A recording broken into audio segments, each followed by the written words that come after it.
नमस्कार मंडळी. आज काय झालं माहितीये का? आई आली होती गावाकडनं. आईनं भरपूर अशा भाज्या, जे काही शेतातलं होतं ते सगळं घेऊन आली होती. त्यामध्ये ही चिवळीची भाजी आणली होती. चिवळीची भाजी आणली की घरामध्ये हा पदार्थ हमखासच होतो आणि हेल्दी पदार्थ आहे. त्यामुळं ही सगळी भाजी आधी सासूबाईंजवळ दिली आणि धुवून घेतली. सगळी भाजी धुवून घेतल्यानंतर सासूबाईंनी स्वच्छ निवडली. तर ही बघा धुवून घेतलेली मस्त अशी फुललेली भाजी आहे. त्यातलीच थोडी भाजी मी घेतली एका परातीमध्ये. आता या भाजीला बारीक असं चिरून घ्यायचं. भाजी भरपूर आहे, याचे पदार्थ सुद्धा भरपूर होतात. पण मी आपल्यासाठी एक खास रेसिपी घेऊन आली. ते सुद्धा हेल्दी सुद्धा आहे आणि जे डाएट करतात त्यांना सुद्धा चालते आवर्जून. तर व्हिडिओ स्किप करू नका, व्हिडिओ शेवटपर्यंत बघा. कोणती रेसिपी आहे, काय आहे ते नक्की तुम्हाला पाहायला मिळेल. आणि चॅनलवर नवीन असाल तर व्हिडिओला लाईक, शेअर आणि चॅनलला सबस्क्राईब जरूर करा. तर ही सगळी भाजी जी आहे ना व्यवस्थित अशी चिरून घ्यायची आहे. गावाकडचा रानमेवा आलाय म्हटल्यानंतर ही हेल्दीच असणार आहे. कारण इथं या गावाकडच्या भाज्यांवरती कुठल्याही प्रकारच्या फवारणी वगैरे केलेल्या नसतात. ही तर भाजी जिथं टाकल तिथं उगवते बघा. कुठेही बघा तुम्ही ही भाजी तुम्हाला कुठेही भेटेल तुम्ही गावाकडे जर गेलात तर. तर आईनं ज्वारीमधली ही सगळी भाजी आणली होती. निवडून आणली होती चांगली. जी चांगली दिसेल ती घेऊन आली. सगळी भाजी स्वच्छ धुवून चिरून घेतली. आता इकडं एका परातीमध्ये भाजी मी चिरून तर घेतली. त्यामध्ये इथं 2 वाट्या ज्वारीचं पीठ घेतलेलं आहे.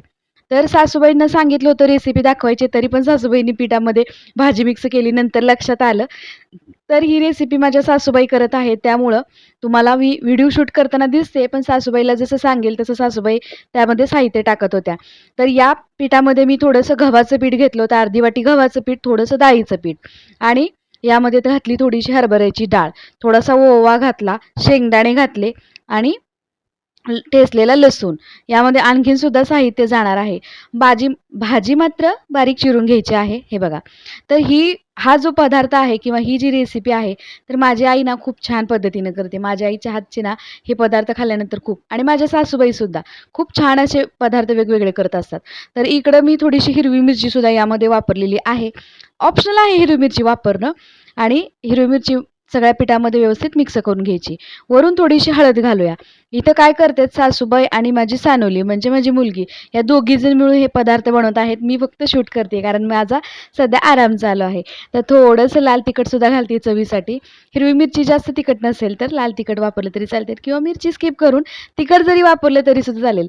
मंडळी, आपल्या चॅनेलवरती उन्हाळी वाळवण रेसिपी चालू झालेल्या आहेत आणि खरं सांगू का, उन्हाळ्यामध्ये संध्याकाळच्या वेळेला अजिबात जेवण करावंसं वाटत नाहीये. काहीतरी वेगळं चटपटीत खायची इच्छा असते. त्यावेळेस सुद्धा हा पदार्थ तुम्ही आवर्जून करू शकता आणि ही भाजी कधी एनी टाईम बाजारामध्ये गेलात तर मिळते तुम्हाला. चिवईची भाजी किंवा चिगळची भाजी म्हणतात या भाजीला. सगळं साहित्य आपण या पिठामध्ये घातलेलं आहे. चवीपुरतं मीठ घातलं आणि आता ही भाजीमध्ये म्हणजे भाजी आणि पीठ सगळं साहित्य मसाले सगळे व्यवस्थित सासूबाईने मिक्स करून घेतले. ज्या मिक्सरच्या भांड्यामध्ये मी मिरची बारीक केली होती त्या मिक्सरच्या भांड्यामध्ये थोडंसं पाणी ओतलं आणि त्यातलं पाणी ओतून लगेच या पिठामध्ये थोडंसं हळूहळू सासूबाई सगळं पीठ मळून घेत आहेत. खरं सांगू का, गावाकडच्या गेलं ना, तर गावाकडच्या बायका आमच्या सासूबाईचं खूप कौतुक करतात, की पहिले त्यांच्या भाज्या वगैरे खूप छान असायच्या. पहिलं जेवण चुलीवर बनवावं लागायचं कारण पहिले काय गावाकडं सगळ्यांच्याच घरामध्ये गॅस नसायचा. त्यामुळे माझ्या सासूबाई भाज्या वगैरे खूप छान बनवतात. तर आता सुद्धा छानच करतात, पण पहिल्यापेक्षा जास्त थोडंसं विसरल्यासारखं होतं. त्यामुळं त्यांना सांगावं लागतं प्रत्येक वेळेस. पण काहीच हरकत नाही. हाताला सुद्धा खूप छान अशी चव आहे सासूबाईच्या माझ्या. तर सगळं पिठामध्ये थोडं-थोडं पाणी घालून त्या मळून घेतायत बघा. बघू शकता. खरं सांगू का मंडळी, आपल्याला सुद्धा हा पदार्थ बनवता येतो. पण आपल्या सासूबाईच्या किंवा आईच्या हाताला जी चव असते ना, ती आपल्या हाताला नसते. कारण आपण आपण कितीही चांगलं बनवलं तर कधी-कधी ना सासूबाईंनी, आईनी बनवलेले जे पदार्थ असतात ना, खूप छान लागतात, टेस्टी लागतात. तर सासूबाई थोडं-थोडं करून सगळं पीठ इथं मळून घेत आहेत, बघू शकता. तर मी जर पीठ मळायला लागले तर सगळं एकत्र करून मळते, पण सासूबाई नाही, छोटे-छोटे गोळ्या करतात आणि नंतर ते पीठ एकत्र करतात. व्यवस्थित असं पीठ मळून घेतात. तर सगळे गोळे सासूबाईंनी मळून घेतलेले आहेत. थोडं-थोडं चुरून घेतायत आणि चुरल्यानंतर हे सगळे पिठाचे गोळे जे आहेत ते व्यवस्थित एकजीव करून घेतायत. बघू शकता हे सगळे पिठाचे गोळे व्यवस्थित एकजीव करून घेतलेले आहेत. यामधलं तुम्हाला साहित्य काही समजलं नसेल तर मला कमेंट करून नक्की विचारा. तर हे ज्वारीचं पीठ घेतलेलं आहे. ज्वारीच्या पिठामध्ये अर्धी वाटी मी गव्हाचं पीठ आणि थोडंसं डाळीचं पीठ घातलेलं आहे. तर हे तिन्ही पिठं मिक्स करून यामध्ये भाजी मिक्स केली. नंतर यामध्ये मसाले आणि तिखट, मीठ घातलेलं आहे. थोडंसं तेल लावून या पिठाला व्यवस्थित असं मऊ करून घेऊया. ज्वारीचं पिठाचं प्रमाण यामध्ये जास्त असल्यामुळं हा गोळा जास्त वेळ मळून ठेवायचा नाही. सुरुवातीलाच याला व्यवस्थित असं घट्ट मळून घ्यायचं. जास्त घट्टही नाही, जास्त पातळ तर अजिबात मळायचं नाही, घट्ट मळून घ्यायचं. बघा, कारण ज्वारीचं पीठ जसं जसं वेळ लागतो करायला तसं तसं हलकंसं त्याला पाणी सुटल्यासारखं होतं, कारण भाजीला सुद्धा पाणी सुटल्यासारखं होतं मीठ घातलेलं असतं आपण त्यामुळे. त्यामुळे तो गोळा हळूहळू नरम व्हायला लागतो किंवा पातळ व्हायला लागतो. त्यामुळे काय करायचं, ज्यावेळेस गोळा मळून घेतो ना लगेच यामध्ये ह्याचे या अशा पद्धतीनं कणिक घ्यायची छोटीशी. आणि हे बघा, माझ्या मुलीला सांगितलं मी बनवायला. आजी आणि सानुली दोघीजण मिळून इथं उंडे बनवत आहेत, हे बघू शकता. मस्त असे चिगळच्या भाजीचे हेल्दी उंडे बनवत आहोत आपण. मस्त पदार्थ आहे. कुठेही जाऊ नका, व्हिडिओ स्किप करू नका. व्हिडिओ जरी आवडला तर लाईक जरूर करा. तर हे बघा, माझी सानुली इथं मस्त असे उंडे बनवत आहे. तर हिनं ना थोडासा चपटा उंडा बनवला. त्यानंतर मी एक छोटासा बनवून दाखवला तिला, की नाही असा नाही बनवायचा. थोडंसं हाताला तेल लावायचं आणि या चाळणीला सुद्धा तेल लावायचंय. त्याचबरोबर ही प्रोसेस करण्या अगोदर गॅसवरती पातेल्यामध्ये पाणी उकळण्यासाठी ठेवायचं आहे. कारण हा जो पदार्थ आहे तो आपण वाफवून घेणार आहे. त्यामुळे हेल्दी सुद्धा आहे आणि डाएटवाले लोकांना सुद्धा आवर्जून हा पदार्थ चालतो बरं का. संध्याकाळच्या वेळेला जर स्वयंपाकाचा कंटाळा आलेला असेल, ही भाजी जर घरामध्ये असेल ना, तर आवर्जून असा पदार्थ नक्की बनवायचा आहे. पोटभरीचा असाच पदार्थ आहे. त्यामुळे संध्याकाळच्या वेळेला आम्ही हे पदार्थ बनवतो. आमच्याकडे जर भाजी आणली ना कोणी, पहिले नणंदबाई आणायच्या, आई घेऊन येते. आता 2दा झाला आईनं भाजी आणायची.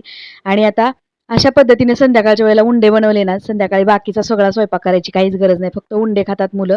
तर एक 5 मिनिट मस्त असे हे उंडे चांगल्या असं उकळत्या पाण्यावरती वाफवून घेतले चाळणीमध्ये ठेवून. मस्त असे झालेले आहेत बघा. एकदम हेल्दी. माझ्या तर मुलांना प्रचंड आवडतात, मलाही आवडतात. आणि आम्ही आईकडे गेलो ना, आवर्जून हा पदार्थ तिला करायला लावत असतो. कारण आईच्या हाताला ना वेगळी टेस्ट असते. आपल्या हातचं किती पण चांगलं होऊ द्या, पण आईच्या सासूबाईच्या हाताला खूप छान टेस्ट आहे. त्या जेवढं मुलांसाठी मनापासून करतात ना, आपण जसं आपल्या मुलांसाठी करतो, तसंच त्या जेवढं करतात ना मनापासून, तर त्यांच्या त्या मनापासून करण्याची गोडी पदार्थामध्ये उतरलेली असते. त्यामुळे खूप छान पदार्थ आईच्या हातचे होतात. तर मंडळी, इथं मस्त असे हेल्दी आपले चिगळच्या भाजीचे उंडे तयार झालेले आहेत.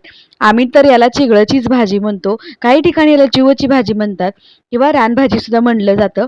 तर हे बघा, मस्त असे चिगळ्याच्या भाजीचे उंडे वाफवून घेतलेले आहेत. उंडे वाफलून झाले, मस्त असे तयार झाले. पण आता हे खायचे कशासोबत? आम्ही तर असेच गरमागरम खातो किंवा दही असेल, दह्यासोबत खाल्ले तरी सुद्धा चालतात. तर मस्त असे गरमागरम इथे चिगळ्याच्या भाजीचे उंडे तयार करून घेतलेले आहेत. फटाफट बनणारी ही चिगळच्या भाजीची रेसिपी आहे. आणखी सुद्धा चिगळच्या भाजीची रेसिपी आपल्या चॅनलवर येणार आहे. त्यासाठी तुम्हाला चॅनलला सबस्क्राईब करावं लागेल. तर आता हे खायचे कशासोबत? इथं मी दही घेतलंय, सॉससोबत खाल्ले तरी सुद्धा चालते किंवा असेही गरमागरम खाल्ले तरी चालतात. खायच्या वेळेला तुम्ही गरमागरम करायचे आणि गरमागरम खायचे. अजिबात करून ठेवायचे नाहीत. ज्यांच्यासाठी करणार आहात गरमागरम करून द्या. पाणी उकळत ठेवायचं, पटकन उंडे बनवायचे, वाफवून घ्यायचे. फटाफट अशी ही मस्त रेसिपी पोटभरीची तयार होणार आहे. खूप छान अशी रेसिपी आहे. नक्की ट्राय करा आणि मला कमेंट करून नक्की सांगा. आणि हो, जाताय कुठं? व्हिडिओ आवडलाय ना, लाईक आणि हाईप करायला विसरू नका. तर मी तर हे चिगळच्या भाजीचे उंडे दह्यासोबत खाल्ले किंवा सॉस असेल सॉससोबत खाल्ले तरी सुद्धा चालतील.